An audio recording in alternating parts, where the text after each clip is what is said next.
Lepo pozdravljeni v oddaji In Vivo Veritas. Danes bomo spregovorili o oljkah, o oljkarstvu in vsemu, kar pritiče tu zraven.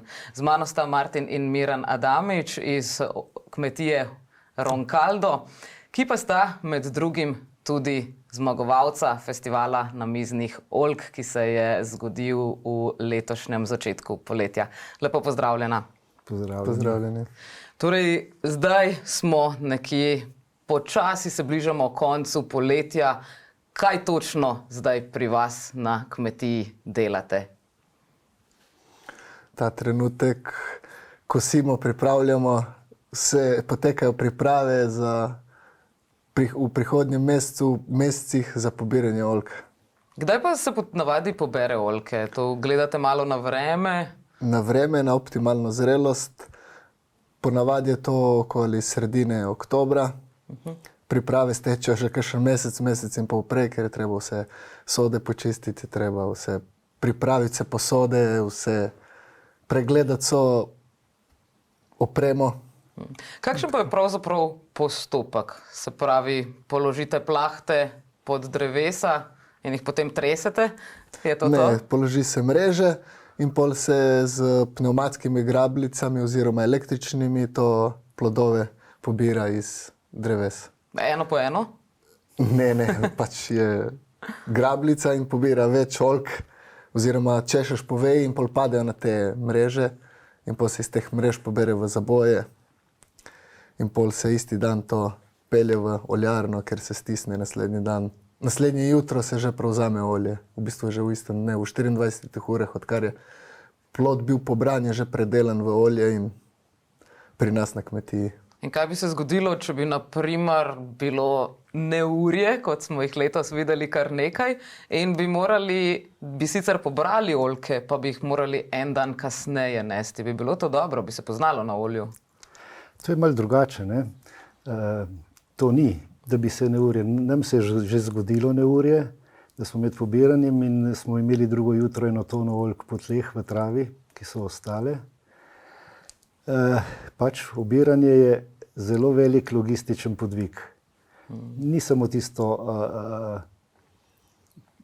klatenje oljk oziroma pobiranje plodov, ampak je vse priprave, ki so, ker v pobiranje spada tudi to, da nekdo pripravi malico za pobiralce, da pomije tisto posodo, da poskrbi za prevoz, da mreže premika. Tako da obiranje je res velik logističen podvig in seveda odvisno je od vremena in potrebno je imeti dovolj številčno delovno silo, ne? Ker že pač za eno lepo, mislim, normalno, da po delo teče, mora biti kar nekaj ljudi, ne, na razpolago. Pri vas je to kakšna številka? Koliko pobiramo? Okoli 10 ljudi, 10-15 ljudi, ker to je spet dela, ko dela par ljudi, ampak pol je tisto odzadje, ne, pa nekdo, ki vozi vse to okoli, pa nekdo, ki pripravlja malce, pa kakšni, ki dostavlja samo pijače in tako, no, okoli 10-12. Premika mreže, kar je zelo fizično naporno, mreže so velike, pač celotno površino oljčnika, seveda ne v celoti, ampak po delih prekrijemo z posebnimi mrežami. To so take mreže prirejene prav zato, ki so odporne proti temu, da se nekakšni trni ali kaj, da se lahko vleče to. Ampak to je, se pravim, težko delo, premikati te mreže, pospravljati plodove skupaj, preložiti v zabojčke. Vedno mi naredimo še to, da očistimo vse listje, mi rečemo, da prefiltriramo to, imamo tak poseben ventilator, neko napravo, ker vse oljke, preden grejo v oljarno, v torklo, spihamo listje, da grejo lepi, čisti plodovi. Namreč tudi v oljarni se plača predelava glede na prinešeno težo. Aha. Se ni to, da bi zdaj listi predstavili neko, pa tudi. Ampak tega potem ne delajo vsi, ali vsi? Je to normalen postopek? Martin je šef, on komandira oziroma koordinira in naloži vsakemu, razporedi svoje delo, da opravlja. da ve točno, kakšno zadolžitev ima. Vsak je za nekaj zadolžen. In naprimer za tole steklenico olja, koliko oljk je recimo potrebnih za takšno količino? Približno. Koliko je to zdaj, pol litra na 1 liter? Zdaj bomo malo obrnili. Ja. Odvisno od letine, od sorte, od vsega imamo glede na oljke izplen, se reče. To je različno, koliko olja dobimo iz določene količine oljčnih plodov. Mi pobiramo oljke, ki so plodovi, potem naš pridelek je pa oljčno olje. In tale izplen lahko zelo varira, glede na letino, glede na čas obiranja, glede na deževje, koliko je bilo dežja, v obdobju pred obiranjem ali pa med obiranjem. In recimo običajno se meri, koliko olja, to je najlažje dobiti procent, ne? Pridobiš, koliko olja dobiš iz 100 kg oljk.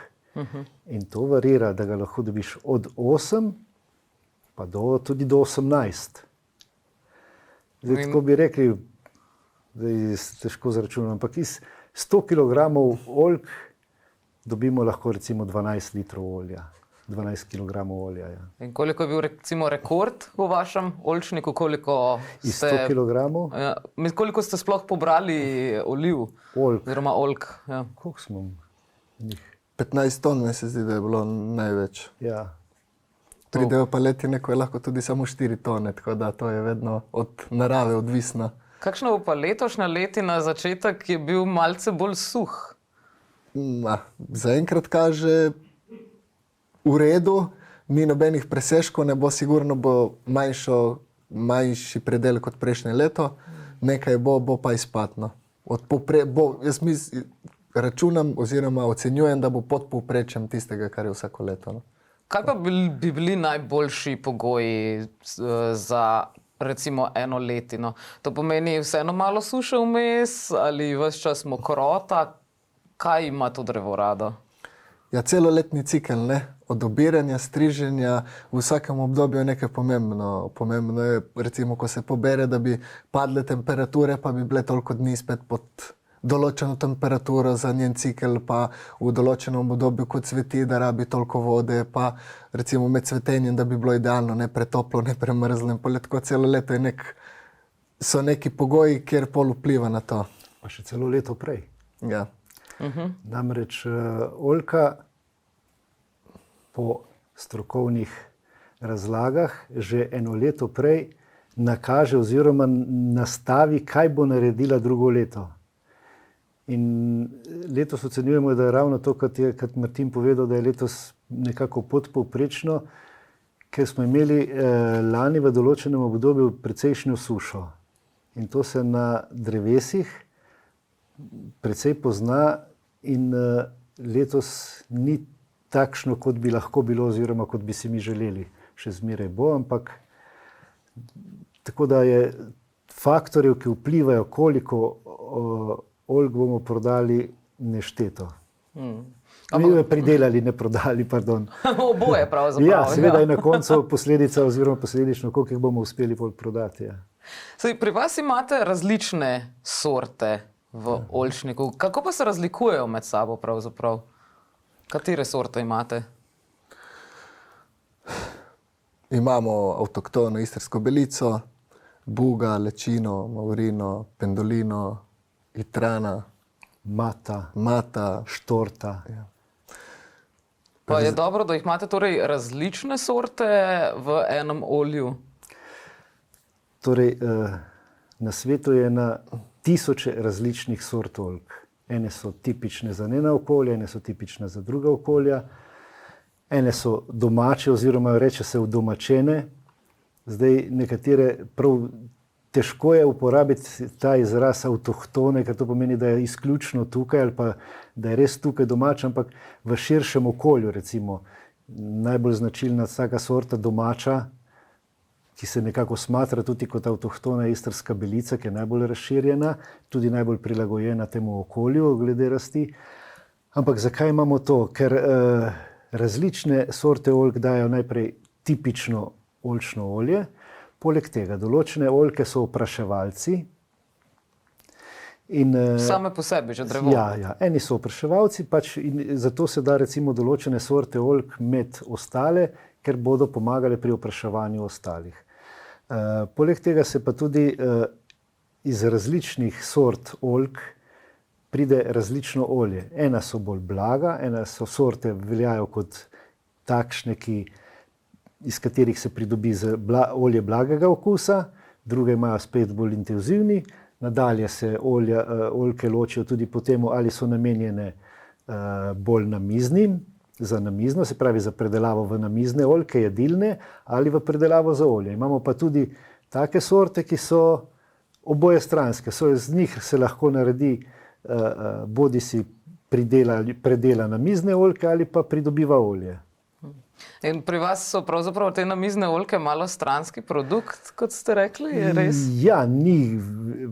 Prvenstveno smo mi sadili oljke za olje, potem smo pa zaradi popestritve in vsega skupaj nasadili seveda še nekaj namiznih oljk, no zdaj jih imamo koliko njih, 30-40 dreves že, ene so že lepo rodijo, druge še bodo, ker smo določene sorte, ki so tukaj tipične naše domače, kot je na primer Mata se imenuje ena sorta, ki je zelo kvalitetna namizna oljka. In smo to razmnožili, se je že skoraj izgubila tukaj, zdaj se je nekako smo uspeli to na določenih lokacijah, razni oljkari to rešiti in se je to razmnožilo in mi smo jih nekaj nasadili, ampak to bo šele prišlo v rodnost. Kdaj pa pride v rodnost, koliko časa? Nekatere oljke so zelo stare, kdaj torej pride v polni razcvet? Načeloma pridejo po 5 letih obrodijo oziroma po 3 letih obrodijo že, ampak so to neke vzorčne količine, je malo tega, ne? Recimo, da po 10 letih, da pride nekako polnorodnost, nekatere prej, nekatere kasneje, odvisno tudi od pogojev, kakšno ima rastlina, nekateri bolj odgovarja, bolj senčna lega oziroma oljka ljubi sonce, no, ampak so tudi parcele, ker ni neposredno sonce oziroma je manj sonca in tako in odvisno od pogojev nekje v 10 letih naj bi prišlo v optimalno rodnost. In vaše so koliko stare zdaj, tiste najstarejše? 35. Koliko časa pa živijo? To zdrži vsaj nekih 200 let. Ali? Oljke so tisočletne rastline. Tisočletne. Dejansko. S tem, da ima oljka to možnost obnove, ne?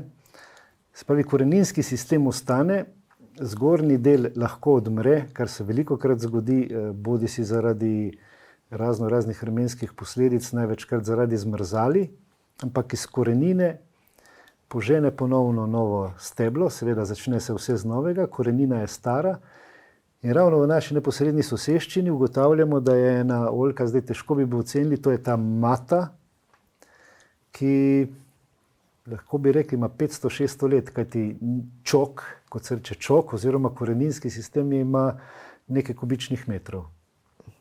Pa, torej, kako pa potem samo se odreže in samo od sebe? Ta oljka je verjetno že nekajkrat pomrznila in ponovno. In zdaj zgornji del je spet, tale zgornji del, se pravi veje, oziroma ogrodne veje in to, je pa mogoče staro 20 let, 25, 30, ker je, če bi pomrznilo iz korenine ponovno požene novo drevo. Zelo trdoživa. Je pri vas tudi kaj strahu pred pozebo ali ste dovolj nizko, da tega ni? Je, vedno je. Pozeba je za oljke, torej severni del Istre oziroma sploh tale severni del, mi smo na severnem delu Sredozemlja, to so praktično eni najsevernejših delov, kjer še se gojijo oljke. No, sedaj v zadnjem času se začenja sicer, ampak to niso velike razdalje, ne? Vipavska dolina, Kras, Brda, ali pa imate v Italiji območje Gardskega jezera, ki je zelo znano po kvalitetnem olju, to so severna območja, ampak mi smo na precej severno in je hipotetično vedno možno, da pride do kakšne pozebe. To se je v preteklosti že nekajkrat zgodilo in je recimo leta 29, 55, potem so bile pa manjše pozebe, ampak ti dve sta bili zelo znani in takrat je praktično razen redkih dreves pomrznilo vse. In potem se začne znova. Kaj pa v zadnjih 35 letih? 2013, žled. Mi smo imeli en žled, tudi. 2013 je bilo pa čez eno noč. Sicer ni bilo tako hudo, ampak je pa naredilo precej škode na vejah. To je bil ta veliki žled, ki je prišel vse do Postojne. Ja. In to je bila samo ena noč. Eno noč in posledice so vidne še danes. Je res? Tudi odlomili so se vrhovi? Ali? Ja. Mi smo imeli ravno takrat mlade oljke, smo nasadili, to so bile 3-letne, ki so imele in tista teža niso držali, to so se kar uklale. To smo zgubili par let, takoj se zgubi par let na pridelavi. Ne? Ja, neverjetno, res sploh v teh vremenskih pogojih zadnje čase bomo potrkali na les. Ste letos pravzaprav še dobro prišli čez, glede na nekatere ostale dele Slovenije? Običajno nas začnejo že...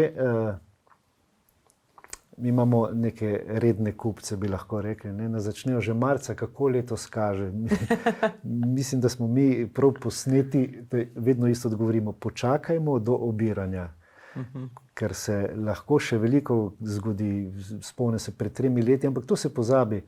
Je bil avgusta en silen jugo in je tudi na našem koncu tam lomilo. Sicer ni naredilo neke velike škode, ampak plodove pa pomečajo, kljub vsemu nekaj plodov, ker če pride, to je orkanski veter, ker so lomilo določena drevesa. Oljka je zelo odporna na veter.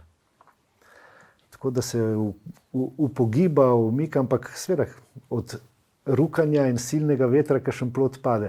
Tako da letos, kot ste rekli, potrkajmo, do zdaj je šlo, ampak počakajmo do konca. Kadar je olje v sodu, takrat rečemo, zdaj je pa to, ker ravno pred leti, kot sem rekel, smo imeli tudi eno izkušnjo med obiranjem, silen veter in je bilo po tleh vse zeleno od plodov. Ampak potem je veter naredil vaše delo, ni temu tako? Ne pobiramo stav, pa ne gre zaradi tega, težko je tudi.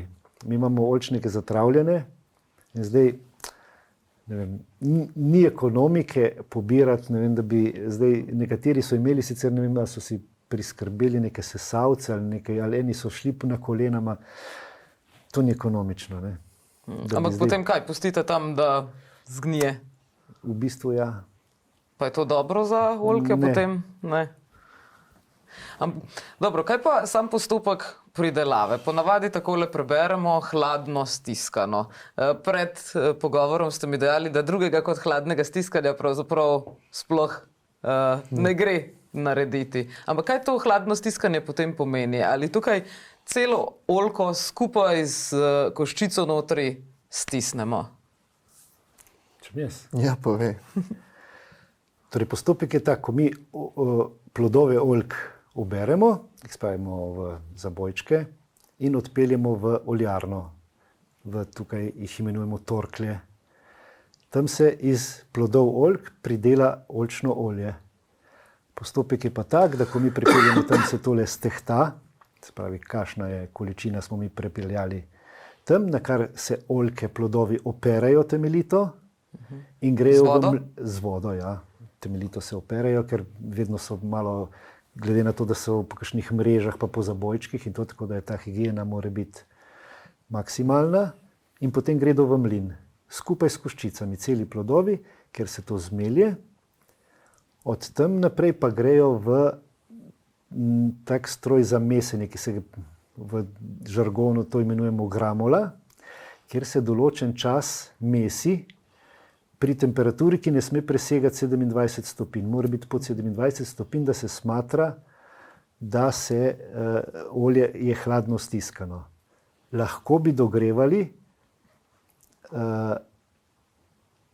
ampak to se običajno ne počne. Celo v obratno smer se gre, da se hladi.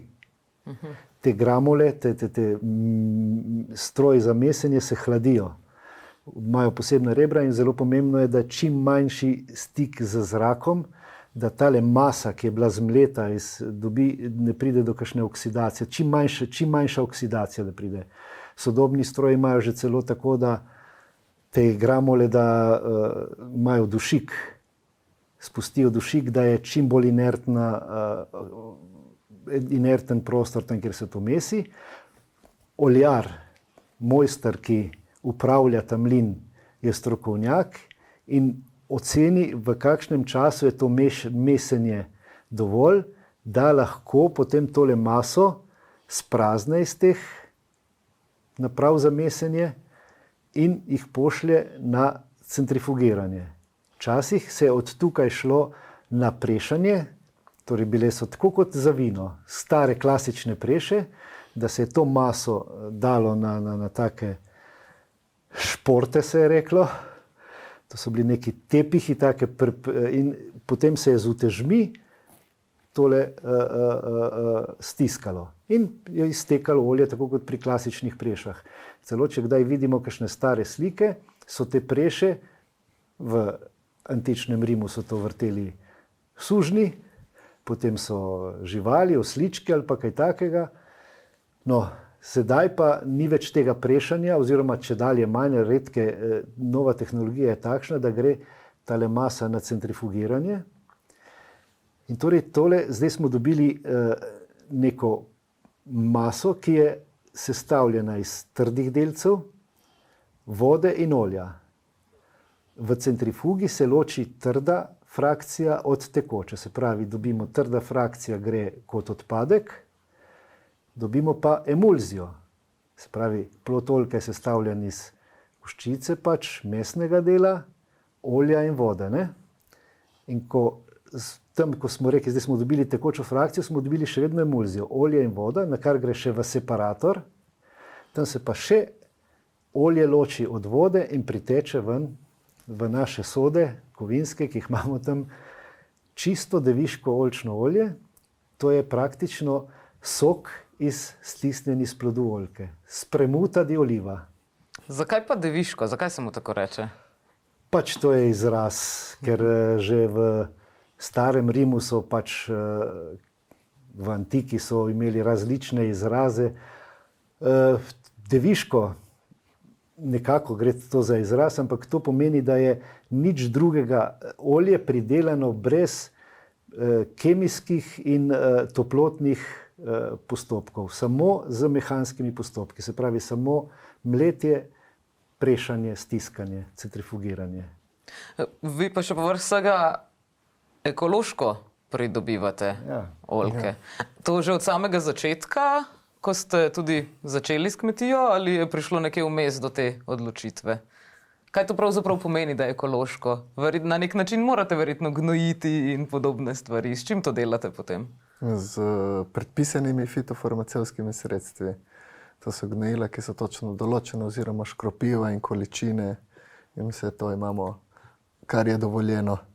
Kaj pa je to mogoče kak, ne vem, poseben gnoj od kakšne živali, ki je dovoljen ali kaj takega? V osnovi veliko je hlevskega gnoja, ki je sicer, danes je težko dobiti hlevski gnoj, veste, to je, ampak se ga predela v briketirane briketke in veliko gnojimo s tem, pa so pa druga organska gnojila, ki jih pač proizvajalci pridelajo, zato dobijo certifikat, da so pač ta gnojila ekološka oziroma organskega izvora in s tistimi je dovoljeno škropiti. Vprašali ste, praktično smo že zelo zgodaj. Mi imamo tale certifikat za ekološko, da pridelujemo ekološko oljčno olje že po moje preko 13 let. Nismo bili prav prvi, ampak kmalu potem, ker nikoli pa nismo mi na konvencionalen način kmetovali. Že od vsega začetka smo bili vključeni, že takrat je obstajala tako imenovana integrirana pridelava, kjer so bile velike omejitve glede količin, glede števila škropljen in raznih ostalih stvari, tako da smo nekaj časa imeli kratek čas integrirano pridelavo, no potem smo se pa preusmerili v ekološko in od takrat imamo tole. Tole pomeni, da velika skrb za okolje, uporaba samo določenih gnojil, samo določenih zdravil, škropiv, ki so tudi organskega izvora in se trudimo. Verjetno je okus tudi boljši od tistih, ki ne pridelujejo ekološko, če si upata povedati. Bi moral biti. Vi ste recimo tudi poskusili tiste verjetno druge olive na tekmovanju. Ja. Kaj se vam je zdelo, da so tiste neekološke, mogoče malo bolj trgovinske, malo bolj Ne, vse brez so bile okusa? dobre. Vse so bile dobre, s tem, da ima vsaka oljka svojo specifikacijo in vsak oljkar oziroma pridelovalec vloženih oljk ima neko svoj način, svoj postopek, ker naredi specifično okus. In pol to oljka kot oljka je oljka, ampak pol vsak malo na svojo piko na i, ki jo doda k svojemu artiklu, ker se njemu zdi, da je tako prav. To so pa skrivne sestavine, verjetno. Ja. Sicer jih imate v slanici, je to torej morska voda? Ne, to je voda s piransko soljo. Prav s solnim cvetom ste prej omenili, ne? Ja. Ja, torej ne. Ne, Namizne so- oljke so z nerafinirano, grobo, naravno soljo, ne? Ja, nejodirano. Nejodirano. To je čisto, solni cvet je tista prva, to je tista finesa, to dajemo v paradižnikovo mezgo. Aha, o tem smo govorili točno. Ne, solni cvet je se ga pridela relativno malo, pa zelo drag je. Običajno se to z grobo, ne? soljo Grobo. delaš. Saj, koliko pa naprimer naredite, glede na to, da ste primarno se ukvarjate z oljem, koliko pa naredite potem tudi uloženin? To je že na začetku date na stran, če te so lepše, bojo lepše izgledale. Ne, že te je treba pobirati tak pred optimalno zrelostjo.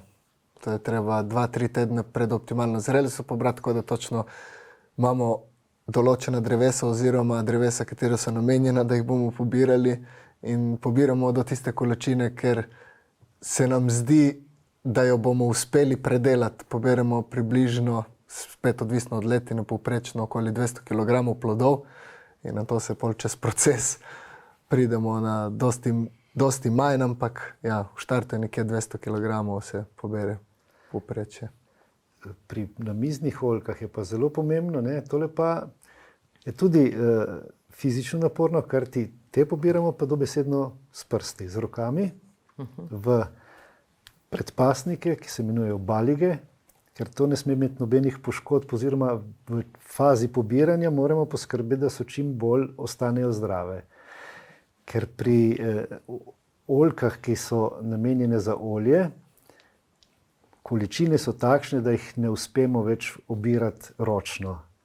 Pobiramo jih z raznimi pomagali, kot je Martin prej povedal, pnevmatskimi ali baterijskimi raznimi grabljicami, ki veliko poveča učinkovitost, s tem, da pride do kakšnega udarca na plodu. Ampak glede na to, da tako hitro predelamo, se to na olju ne pozna.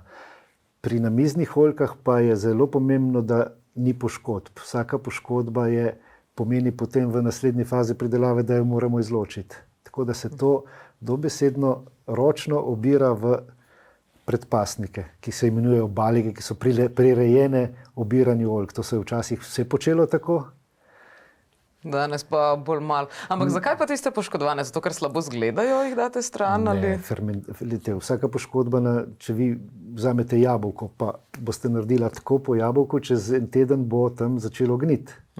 Prihaja do fermentacije, oksidacije in tako naprej.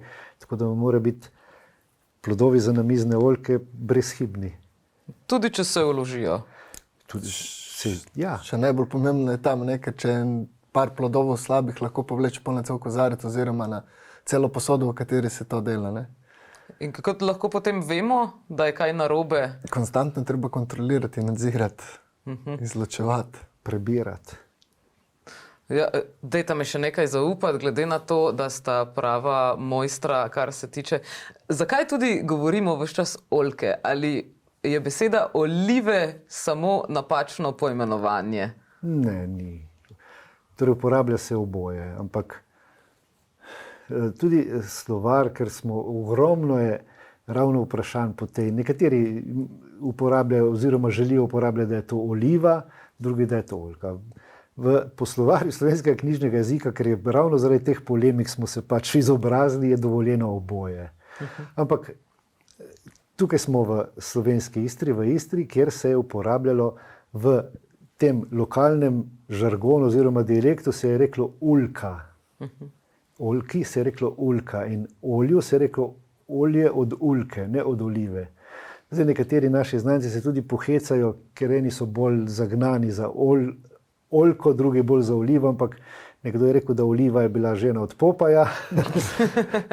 Ampak če pogledate, mogoče oliva je bolj italijanski izraz kot oljka in tudi posledično temu je oljka, oljčno olje, lahko pa mene oziroma nas ne moti, lahko je tudi oliva in tudi olivno olje in tudi veliko, kad se uporablja olivno olje, tako da ni nobenega problema. Torej, tudi če pridejo na vašo kmetijo, vam ne bojo zamerili? Ne, tudi če pridejo kupiti olivca. Ne. Tudi to se dogaja, ne? Ljubljančani, ne? Ja, se nič, ni narobe. Kako pa rada uživata te vaše proizvode? Je res, da oljčnega olja ni dobro segrevati? Naprimer za kuhanje, pečenje, tako. Torej tako, seveda, oljčno olje je najboljše hladno, se pravi, da se ga hladnega tako. Mi poudarjamo, da je treba to imati kot začimbo. Je še vedno maščoba, ampak je ena najbolj zdravih maščob. Seveda se ga lahko tudi segreva, nobenega problema ni.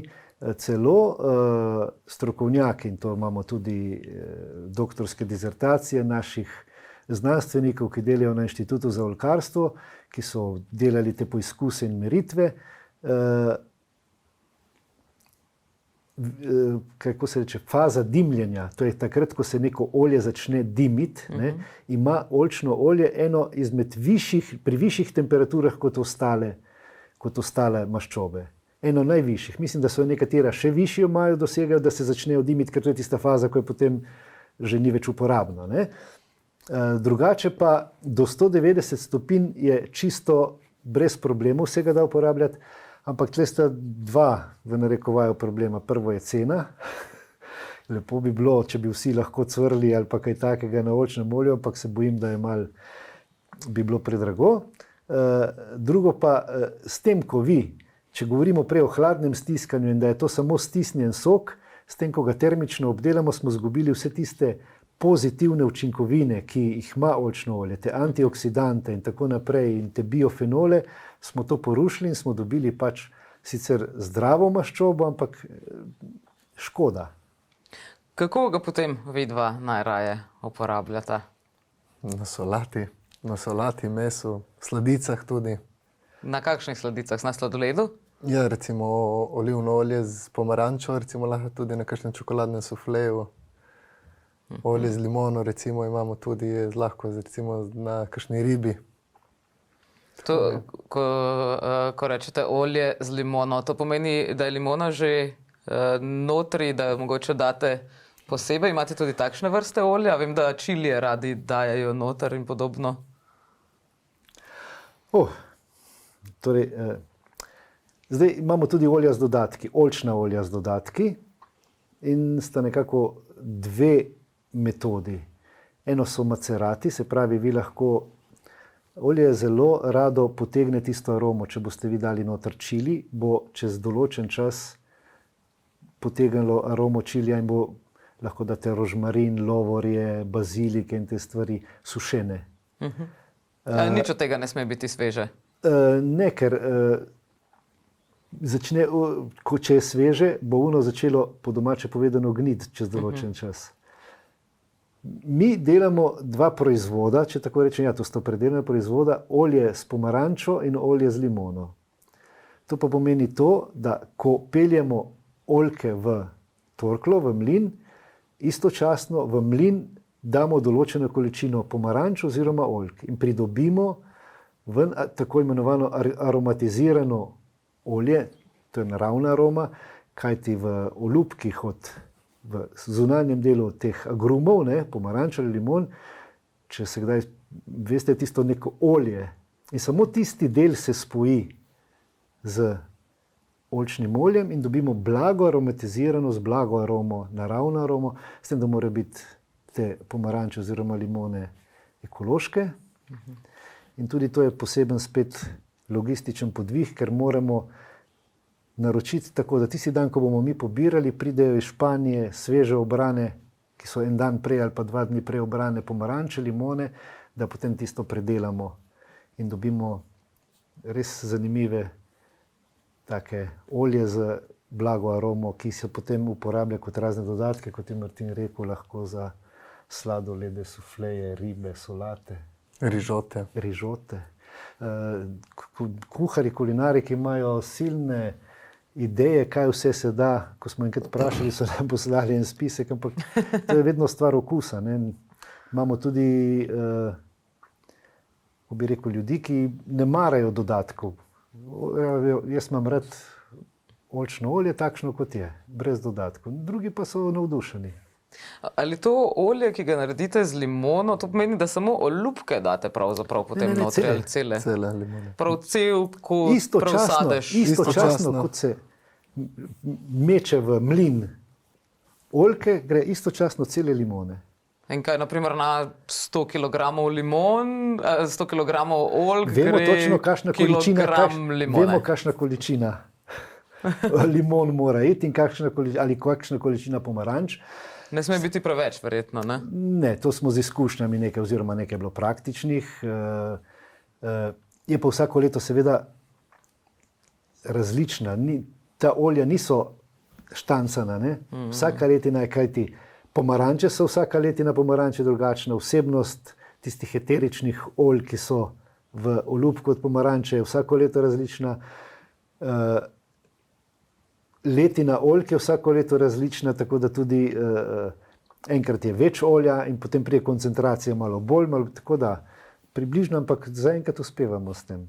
Smo bili tudi že nagrajeni za ta olja in na enem ocenjevanju, kaj smo bili zmagovalci vseh teh aromatiziranih olj z oljo z limono. Ja, kar nekaj tekmovanj imate verjetno tukaj, ne? Huda konkurenca sicer v Istri.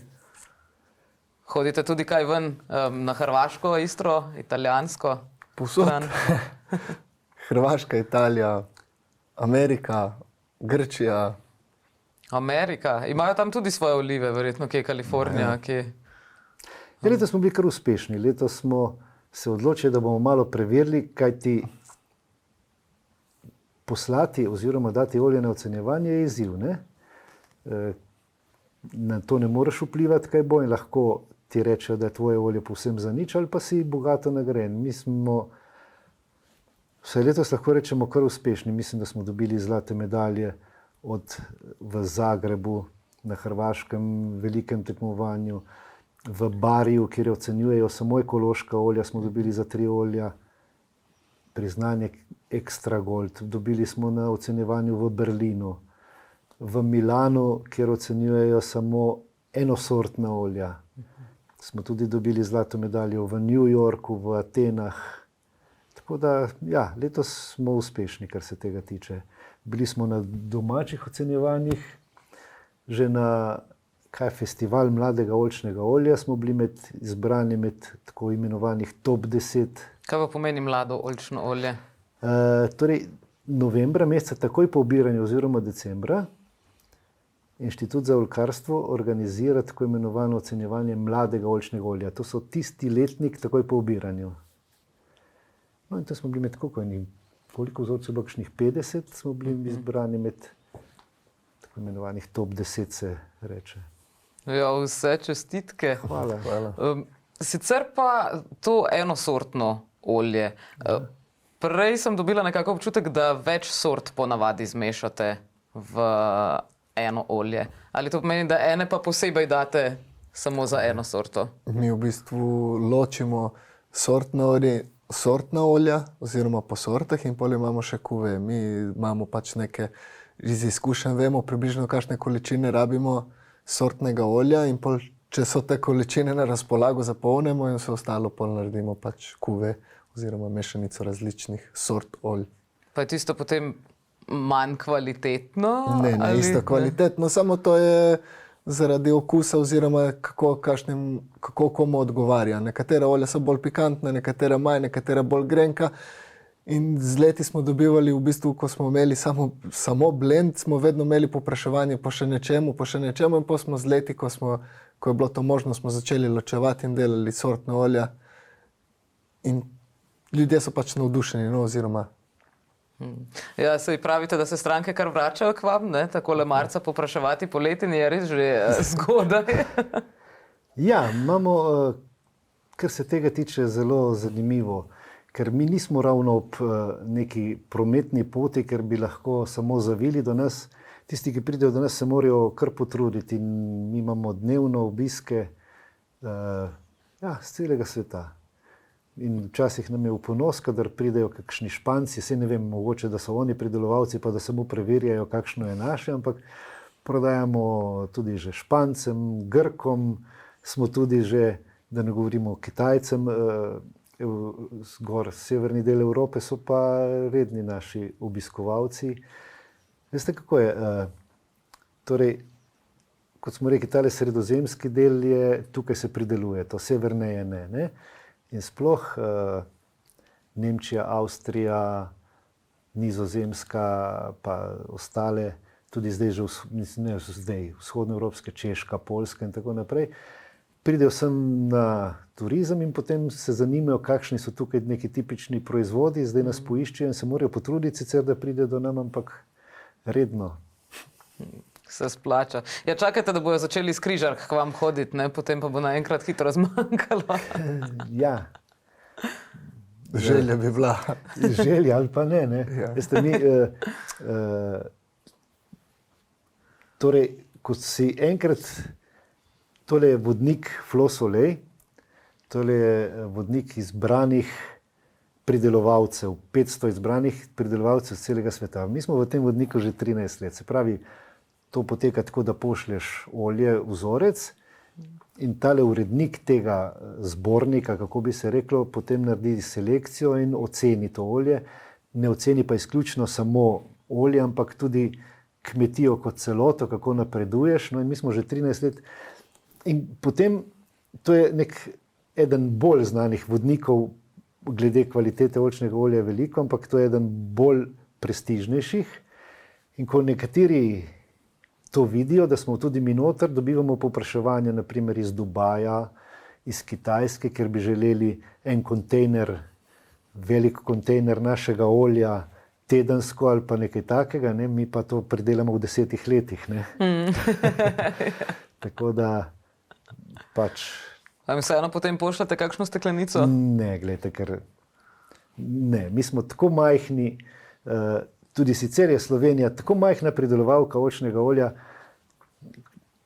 tukaj 500 izbranih pridelovalcev. Ne? Ste edini iz Slovenije? Ne, nas je več, varira. Mislim, da pride od včasih 8, 13, eni ne sodelujejo vsako leto, oziroma mislim, da nekaj 10, 13. Ampak tam se navede tudi, kakšne površine obdeluješ, koliko olja pridelaš in tako naprej. Ampak zdaj vsi slovenski pridelovalci v Sloveniji se ocenjuje, da je okrog 3000, zdaj že mogoče 3100, 3200 hektarjev oljk. In glede na to površino, ki je zasajena z oljkami, so celo ocenili, da je to druga najbolj razširjena sadna vrsta v Sloveniji. Takoj za jablanami. Več je jablan, govorimo o sadnih vrstah, ker oljka je vseeno sadje. Trte pustimo na strani in grozdje. No, ampak cela Slovenija ima zasajenih 3200 hektarjev, ne, in pridelamo iz tega določeno količino olja. Ampak vsi skupaj smo manjši od samo enega španskega pridelovalca, kajti tam imajo milijone dreves. Ne. Ja, saj, mogoče, če bi se iz oljk delal tudi kakšen alkohol, bi tudi po Sloveniji se hitro razširilo. Ja, pa se veste, že oljčni liker. Kaj pa je osnova? Osnova je oljka in potem je procedura, ki jo jaz sicer se nismo poglabljali, ker se nismo odločili, namreč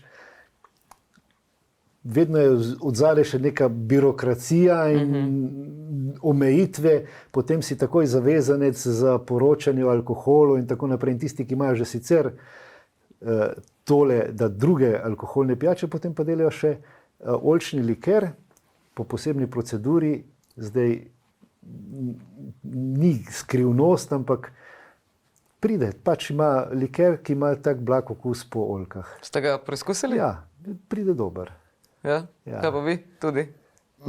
Nisem še uspel, nisem imel še možnosti. Dajte mi še za konec povedati, kakšen je pa vajen najljubši recept za namizne oljke, da mogoče kaj namignemo našim gledalcem, kako si lahko popestrijo svojo kuhinjo. Ali kar najboljše samo na krožnik in je to. Najboljše na krožnik in polit z olivnim oljem. Še polit z olivnim oljem? Polit z olivnim oljem, to je najboljše. Najbolj pristen okus.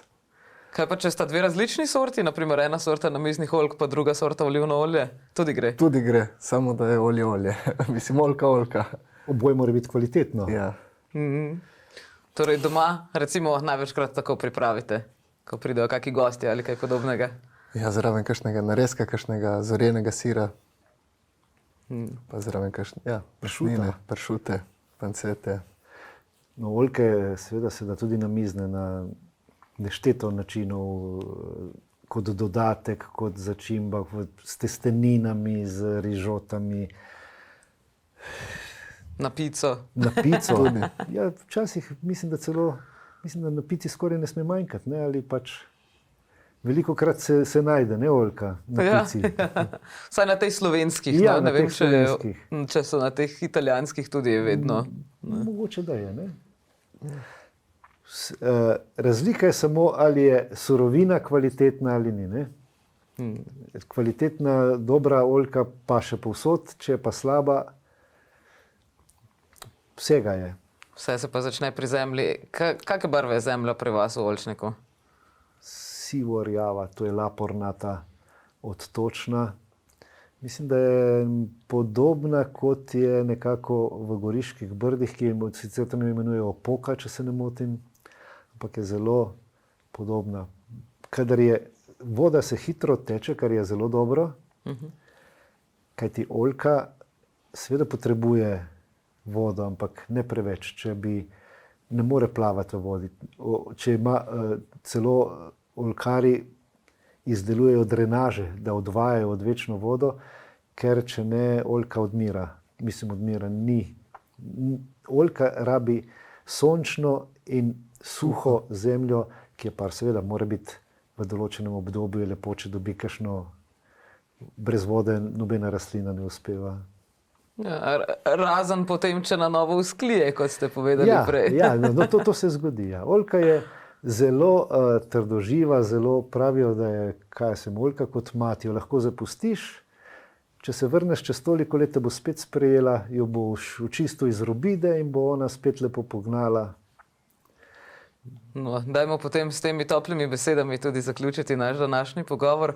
Hvala, da ste nam odstrla skrivnostni svet oljk in oljkarstva. Pa vso srečo seveda tudi z nadaljnjim pridobivanjem nagrad in v prvi vrsti seveda pridobivanjem dobrega olja, da bo le letina dobra tudi letos. Najlepša hvala. Hvala. Vi, dragi gledalci, pa seveda, kot smo že omenili, oljkarja današnja prihajata iz ekološke kmetije Roncaldo, kjer se lahko ostavite tudi sami, ne nazadnje niste tako daleč od nas. Sicer pa se vidimo na Megafon TV, ponovno spet že prav kmalu. Lepo se imejte in lep pozdrav.